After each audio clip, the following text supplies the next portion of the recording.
मेरा नाम अदनान रज़ा ख़ान है और ये देख सकते हैं मैं अब रक्शे में सफ़र करता हूँ ज़्यादातर। और आज मुझे एक रक्शा नज़र आया जो शेर व शायरी से सजा हुआ है और डिफरेंट इस पर कॉल वगैरह भी लिखे हुए हैं। और देखें ये हमारे एक भाई है, उनका रक्शा है। मैं आपको दिखाता हूँ थोड़ा सा रक्शे की जो इंटीरियर दिखाता हूँ कि क्या क्या लिखा हुआ है इस पर। आप लोग खुद देखिए ज़रा, देखते हैं कि क्या क्या चीज़ें लिखी हुई रक्शे पे। सवाल हुआ अक्लमंद कौन है, जवाब आया जो मौत से पहले कब्र की तैयारी कर ले। सांस है तो चांस है, यानी ये सांस है तो चांस है।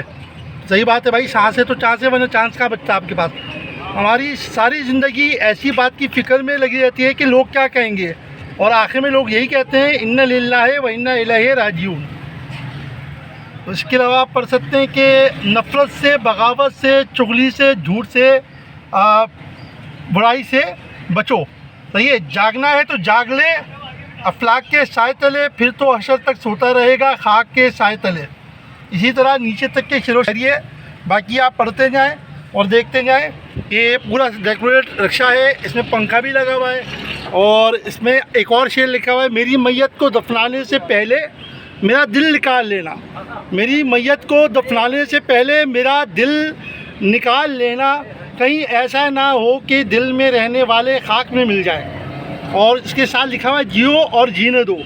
ये बाकायदा इसमें जो है वो लगाया हुआ है कि कुछ रख भी सकते हैं आप। आसिफ रक्शा सर्विस नाम है और कोई भाई कांटेक्ट करना चाहे तो भाई से कांटेक्ट करें। बड़ा प्यारा डेकोरेशन हुई है और ये देख सकते हैं आप ये रक्शे की डेकोरेशन देखें आप, माशाल्लाह से। ऐसा रक्शा आपने पहले शायद कभी ना देखा हो। W11 रक्शा है भाई ये पूरा, बस थोड़ी सी लाइटिंग वगैरह लगाई हुई है, ये नहीं पता, वरना रात को जो वो W11 के साथ चमचम भी करता होगा ये देखें आप।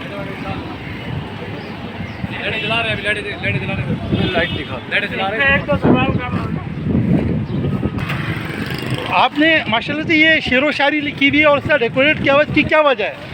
इसकी वजह बुनियादी ये है कि मैं बेसिकली मैकेनिकल इंजीनियर है आप। 43 इयर्स काम किया है। ठीक है, कहाँ पर 43 इयर्स काम किया है? याकाबाद में मेरा वर्कशॉप था, वहाँ पर 20 साल जॉब भी की, ठीक है, अपना वर्कशॉप भी किया, फिर कंपनियों में भी सुपरवाइज़र रहा, ठीक है, रहा। सही है।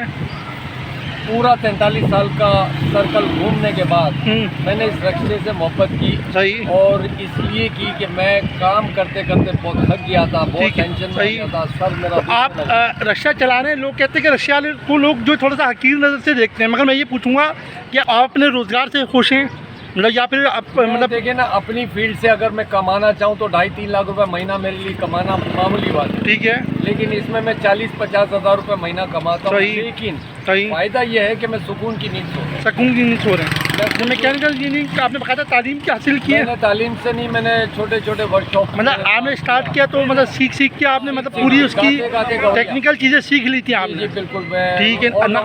आपका इसमें ग्रामी भाई आसिफ भाई हैं ये हमारे, और ये मैकेनिकल इंजीनियर हैं। इन्होंने बचपन से मैकेनिकल का काम किया है। मैकेनिकल इंजीनियरिंग के शोबे से ये 2.5 से 3 लाख रुपए कमा सकते हैं। लेकिन ये कहते हैं कि मैं सुकून की ज़िंदगी चाहता हूँ, सुकून की नींद चाहता हूँ, इसलिए ये आजकल हलाल रोज़गार जो है अपने रक्शे के ज़रिए कमा रहे हैं। और रक्शा भी वो मैं दिखा चुका हूँ कि कैसा VIP रक्शा है, जो कि फुल डेकोरेट हुआ हुआ, उसमें शेरो शायरी वगैरह सब लिखी हुई है। तो इतना सा पैगाम है कि भाई किसी काम को छोटा या बड़ा नहीं समझे, और कोई काम छोटा या बड़ा नहीं होता। आसिफ भाई से आप लोग मोटिवेशन हासिल करें। जज़ाकल्लाह, अल्लाह हाफ़िज़।